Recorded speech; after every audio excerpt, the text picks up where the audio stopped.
Slavu un pateicību Dievam par visu, ko viņš mums ir devis, jo viņš ir Dievs, kurš dod.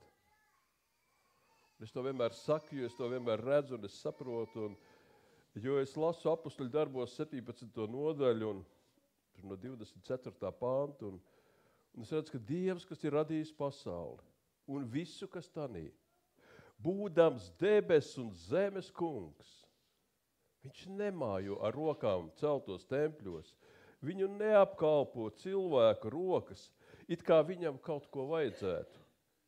Viņš pats dod visiem dzīvību, elpu un visu.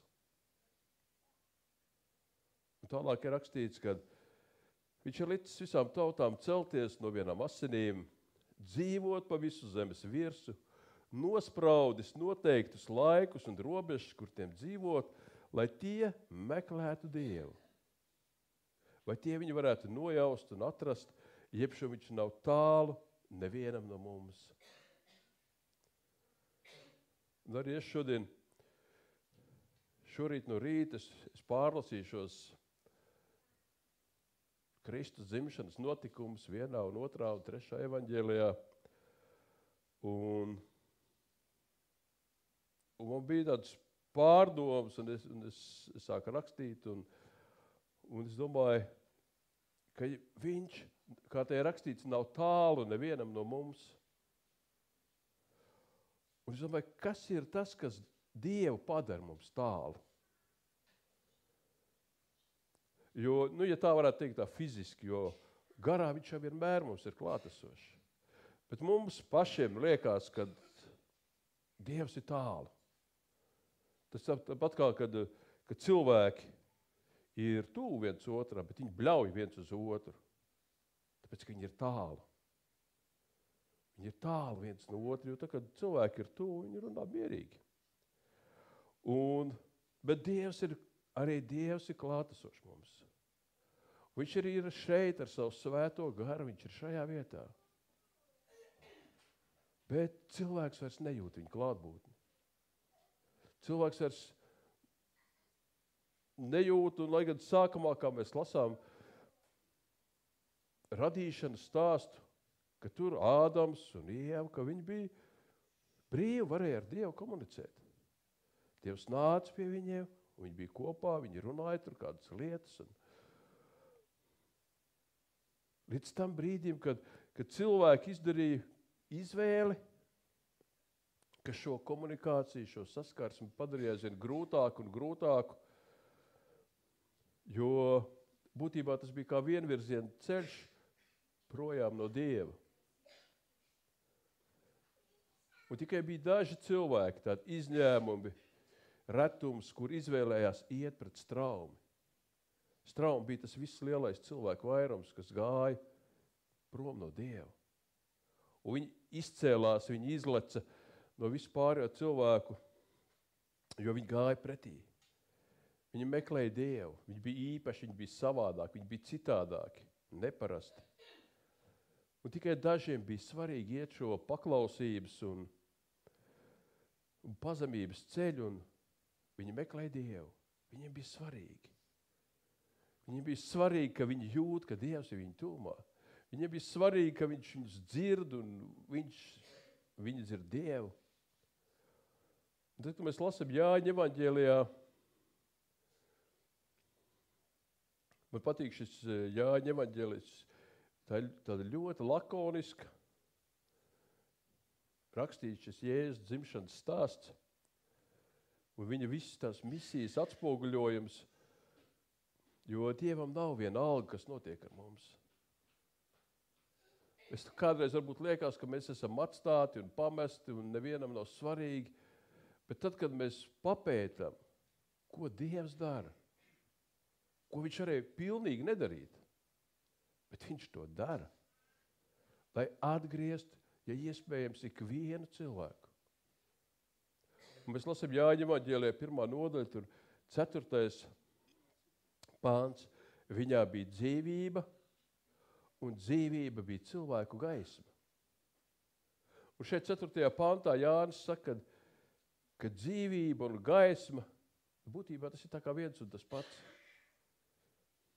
Šī dzīvība bija cilvēku gaisma. Šī dzīvība bija tā, kas atspīdēja uz šiem cilvēkiem. Un tikai salīdzinot šo dzīvību ar gaismu, viņš liek saprast, ka šī dzīvība ir savā veidā līdzīga gaismai. Un es te negribu runāt par gaismas nozīmi bioloģiskajā dzīvības izpratnē, bet es gribu runāt par šo gara dzīvību. Ka šī atsaukšanās šai garīgai dzīvībai varētu būt līdzīga mūsu reakcijai uz gaismu. To nevar neredzēt. Gaisma tumsā ir redzama. Un tajā pašā laikā viņa neizdara tādu jūtamu spiedienu. Tas nav mājiens ar slotas kātu. Šī gaisma spīd. Viņa spīd. Viņa drīzāk aicina. Viņa aicina celties. Aicina sekot. Tu vari uzvilkt pāri pa galvu segu un uzgriezt muguru un izlikties, ka tu to gaismu neredzi. Tu vari paslēpties no šīs gaismas ēnā. Tā ir tava izvēle. Bet gaisma ir tā, kas mūs aicina celties. Ziemā, kad mums ir no rītiem ar to gaismu ir tā, kā ir švakāk. Bet vasarā saules gaisma no rītiem mūs ceļ. Viņa atspīd, un tu saproti, ka tu gribi celties. Ir jāceļas, jāiet, gaisma spīd. Un līdzīgi ir arī ar Dievs. Viņš mūs aicina celties. Tad, kad viņš atspīd. Un ja mēs to lasām tālāk Jāņa evaņģēlijā no 9. panta, tas bija patiesais gaišums. Mēs varētu domāt dzīvību. Tā bija patiesā dzīvība, kas nāca pasaulē, kas apgaismo vai kas dara dzīvu ikvienu cilvēku. Viņš bija pasaulē un pasaule caur viņu radusies, bet pasaule viņu nepazina. Viņš nāca pie savējiem, bet tie viņu neuzņēma. Bet cik viņu uzņēma? Un arī mēs redzam, ka šie vārdi liecina par mūsu izvēli, par mūsu atsaukšanos, aicinājumiem. Tie liecina par to, ka nekādas vardarbības nav. Ir runa tie, kas viņu uzņēma. Nevis tie, kurus viņš piespieda. Nevis tie, kuru viņš lika, nevis tiem, kuriem viņš spīdēja, citiem nespīdēja. Nē, tie, kuri viņu uzņēma. Tiem viņš deva varu kļūt par Dieva bērniem. Tiem, kas tic viņa vārdam. Kas nav dzimuši ne no asinīm, ne no miesas iegribas, ne no vīra gribas, bet no Dieva. Šī gaisma, kas spīd no Dieva, viņa liek mums celties. Un vēl gaismas uzņemšana vai ļaušanās tikt apspīdētam, tā liecina par realitātes atzīšanu. Jo šī gaisma izgaismo. Viņa parāda, kā ir ar mani.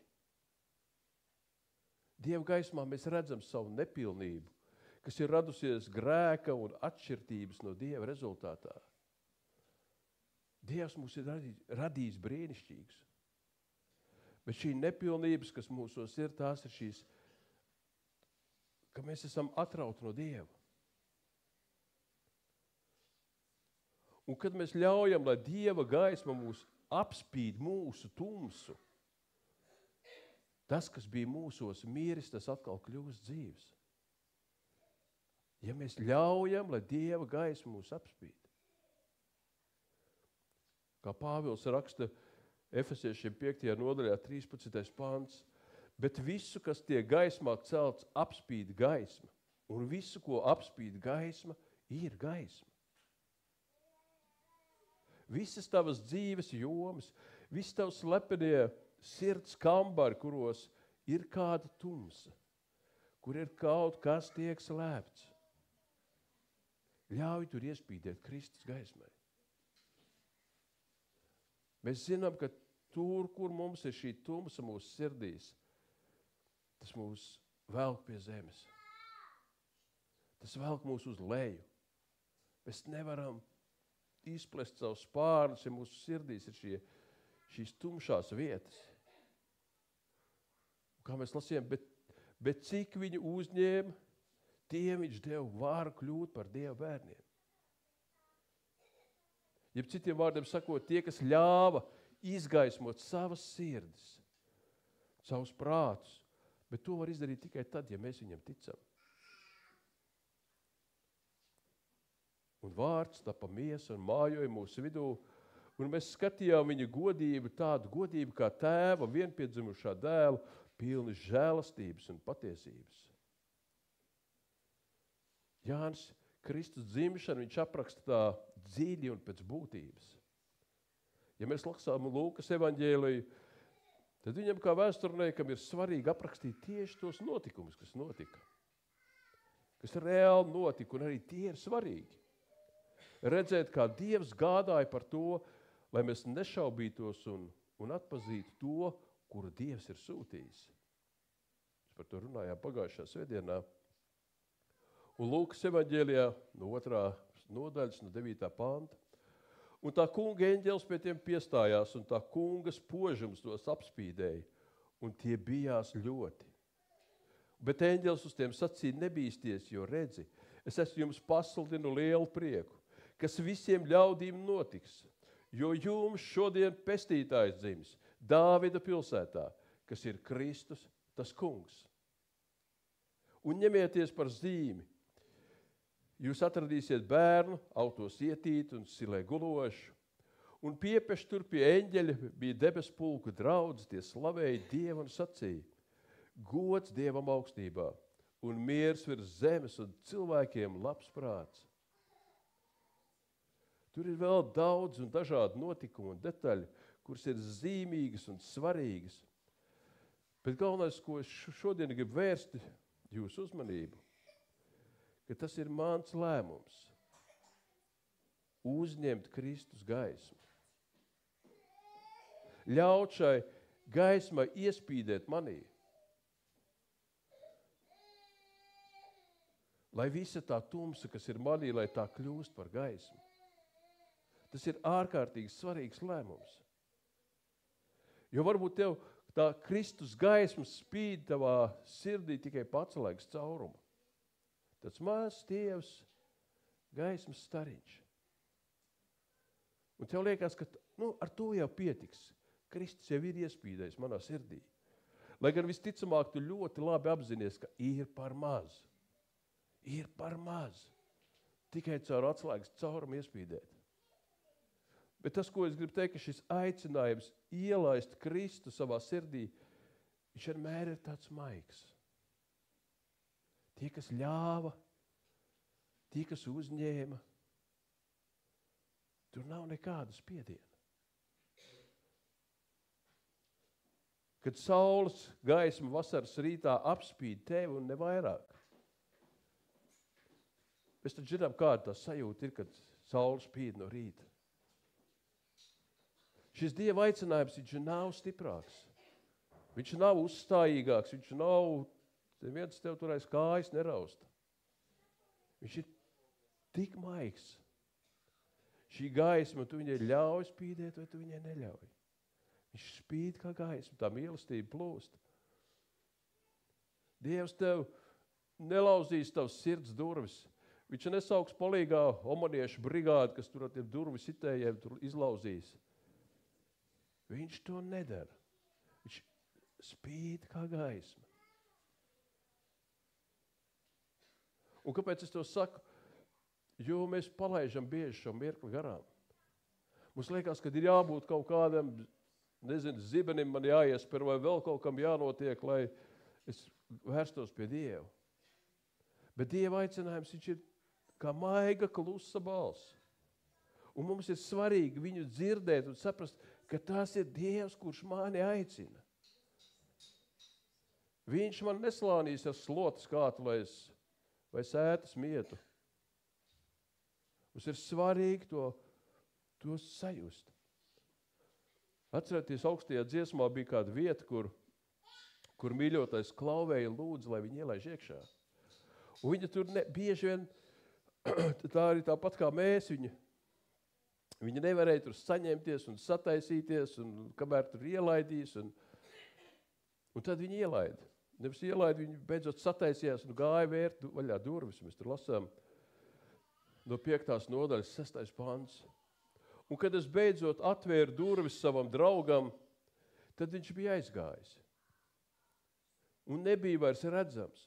Mana dvēsele bija ārkārtīgi satraukta, kamēr viņš runāja. Tad es meklēju viņu un neatradu. Es saucu viņu. Es viņu saucu, bet viņš man neatbildēja.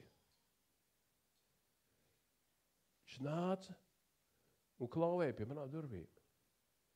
Es nevarēju sataisīties. Tad man likās, ka man tas visi pa apgrūtinājumu. Tad man tur jāceļās no gultas, ārā es jau tur sataisījies, gulēšana, vēl kaut kādas lietas.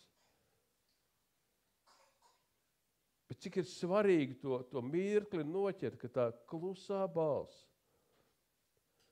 Mēs bieži gaidām, ka būs kaut kas ārkārtējs. Zemestrīce notiks, un tad mēs visi sekosim Dievam. Mums jāsaprot, ka šī izvēle, mūsu izvēle ir pilnīgi brīva. Viņa ir kā gaisma, kas spīd uz tevi. Un tev šajā gaismā tu izdari to izvēli.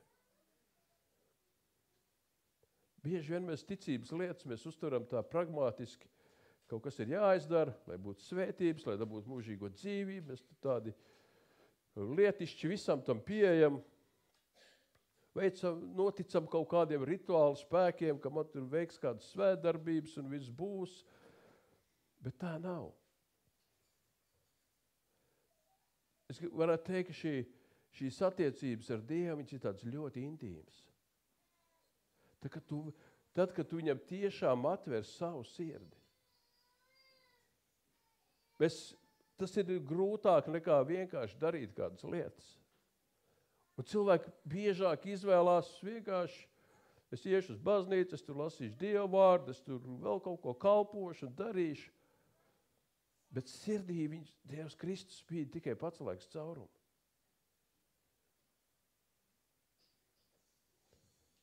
Paskaties, ar kādu atvērtību, ar kādu uzticēšanos Dievs nāk pie tevis. Tad, kad viņš dzimst kā zīdainītis, viņš uztic sevi cilvēkiem pilnībā. Viņš ir cilvēku varā. Un tad, kad viņš ir pieaudzis, viņš atdod sevi visu, lai tu varētu dzīvot. Kāda ir viņa šī atvērtības pakāpe? Viņš ir pilnīgi atvērts priekš tevis. Viņš tevi gaida, viņš tevi sauc, viņš ir gatavs atdot visu sevi. Bet mēs bieži šajās attiecībās ienākam ar tādu aprēķinu, kā gūt kādu labumu. Būs man svētības, būs man mūžīgā dzīvība, būs man ļoti izdevīgs piedāvājums. Bet viņš grib, kā mēs dziedājam, ka viņš ir mūsu sirdī. Viņš grib mājot mūsu sirdī. Bet mūsu sirds tik bieži paliek aizslēgtas. Pat ja mēs nākam uz draudzi un ejam baznīcā un vēl kādas lietas darām. Mūsu sirds durvis ir mazliet pavērtas. Mums vajag viņus pilnīgi atdot, un mēs saprotam, ka šis aicinājums un šis klauvējiens no Dieva puses, viņš ir ļoti, ļoti neuzbāzīgs. Mēs gaidām to zemestrīci. Kad tas notiks, tad es iešu, tad es darīšu. Nē. Un tāpēc šodien, kad mēs svinam šos Kristus dzimšanas svētkus, kad mēs svinam šos svētkus, kad pestītājs ir nācis, ko vēl vairāk viņš var izdarīt? Viņš nāk pie mums cilvēkiem, viņš kļūst mums līdzīgs, lai mēs viņam kļūtu līdzīgi. Lai mums būtu šī komunikācija, lai mēs varētu sarunāties, lai mēs viņu vēl labāk saprastu, lai mēs saprastu, ka nav viņā nekādas viltības, ka viņa nodomi ir pilnīgi šķīsti, ka viņš atdod visu sevi. Viņš izliek pilnībā. Un tie ir tas, šodien mēs svinam šos Kristus dzimšanas. Eņģeļi saka, jums ir pestītājs dzimis. Jo tad, kad mēs Dievam atveram savas sirdis, tad, kad mēs ielaižam Dievu savās sirdīs, mēs esam pestīti. Mēs esam pestīti gan šeit uz zemes, gan debesīs un mūžībā. Tikko mums ir kaut kas savs, tikko mums ir savs tumšais pagrabs sirdī, mēs nevaram. Mēs cenšamies un mēs saprotam, ka kaut kas nav. Kamēr mēs uz 50%, kamēr mēs uz 70% vai 30% atveram savas sirdis,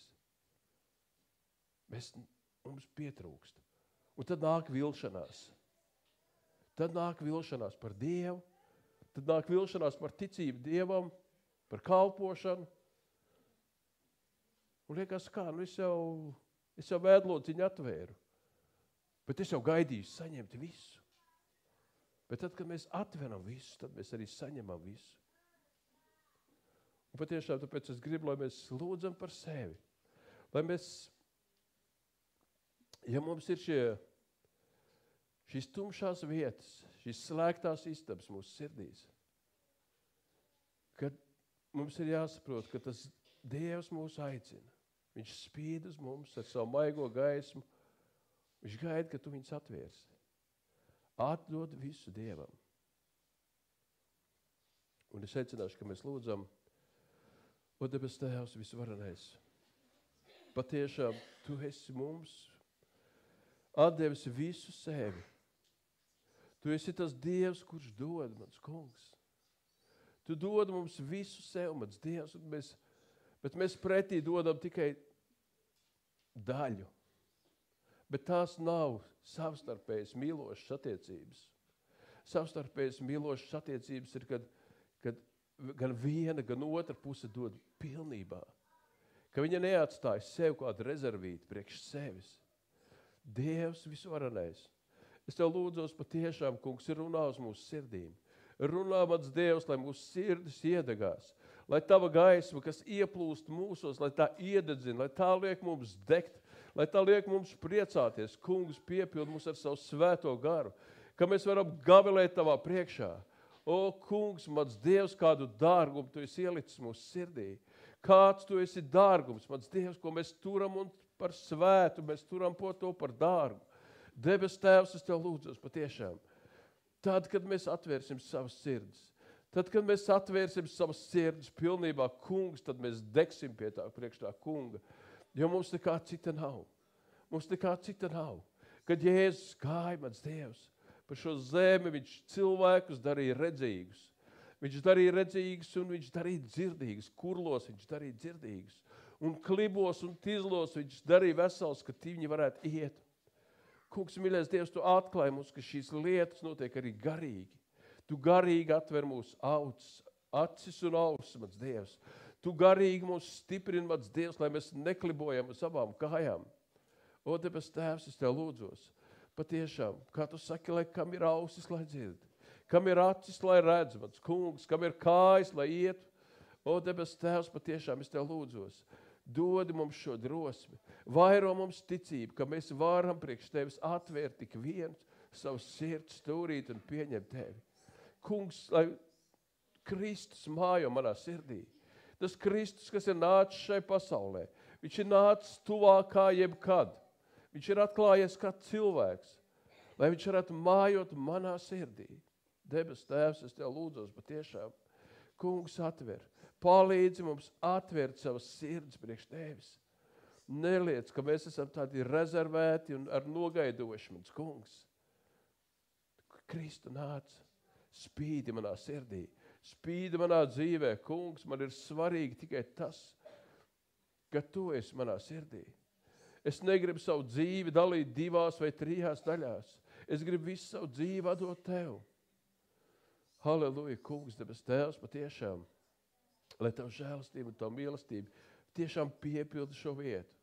Lai mēs patiešām apjaušam, mans kungs, cik svarīgi ir tavu nākšana šeit uz zemes. Cik svarīgi ir tavu nākšana, kungs, mans Dievs, kā ir rakstīts, ka tu gribi mājot mūsu sirdīs. Tu gribi mājot mūsu sirdīs. Tu gribi būt vēl tuvāk kā nekad. Debes Tēvs, es tev lūdzos. Kungs, dod mums šo ticību. Dod mums šo ticību, mans kungs, ka mēs nometam savas nastas, ka mēs nometam šo kaunu, mans Dievs, ka mēs saņemamies drosmi, mans Dievs, ka šī gaisma apspīd mūsos, mans Dievs, ka mēs tiešām tam veltījam laiku, mans Dievs, ka mēs šķīstam un skaidrojam sirds tavā priekšā. Nevis tikai, lai atzītu, mans Dievs, bet lai pēc tam ielaistu tev, kungs. Dievs, tu esi mans kungs un mans ķēniņš. Es esmu tev uzticīgs. Un tāpēc es esmu uzticīgs it visās lietās. Aleluja, kungs, debes tēvs, mīļais Dievs, palīdz mums. Palīdz mums, mans Dievs, lai mūsu sirds piepilda tavu mīlestību. Lai mūsu sirds piepilda tavs prieks un tavs miers. Jo tu esi mūžīgs, mans Dievs. Un kad ir mūžība mūsu sirdīs, kad mēs zinām, ka mēs vienmēr esam tavā tūmā, ka tu vienmēr esi ar mums, mans Dievs, mēs tev lūdzamies šķīstī mūs, iepriecini un stiprini, lai mēs vēl vairāk, lai mēs būtu vēl tuvāk, mans Dievs, tev, lai mēs varam atstāt visu, mans Dievs, kas mūs attālina no tevis. Tie visi ir māņi un tie visi ir meli, mans Dievs, kas liks mums beigās saprast, ka mēs esam pie cūku silas nonākuši. Tie ir māņi, kas piemāna mūs, mans Dievs, kur liekas mums spoži un vērtīgi šodien. Bet, kungs, Kristu, tu esi mans dārgums. Nāc manā sirdī, kungs, un esi tur ķēniņš. Debes tēvs, mēs tev pateicamies. Mēs tev godinam un slavējam, un es tev lūdzos, kungs, svētī mūs. Patiešām, lai mēs varam svinēt šos svētkus. Lai mēs tiešām no sirds priecājamies, ka mans kungs un mans ķēniņš ir nācis uz šīs zemes, kungs. Viņš ir nomirs par mani. 3 dienas viņš ir bijis kapā un augšām cēlies, lai man būtu šī cerība, lai man būtu šī iespēja būt augšām celtam. Slavu tev, kungs, mīļais Dievs. Mēs tev pateicamies un godinam. Slavu tev, Jēzu. Slavu tev, debes tēvs. Slavu tev, kungs, svētais gars. Kungs, piepild mūsu sirds. Kungs, piepild mūsu sirds, mīļais Dievs. Dod mums, ka mēs esam īsti un patiesi. Ka mēs nespēlējam viens otru priekšā kādas lietas. Ka mēs neizliekamies, kungs, lai mēs ļaujam apgaismot tam to, kas ir mūsu sirdīs. Slavu tev, mīļais Dievs, un pateicība.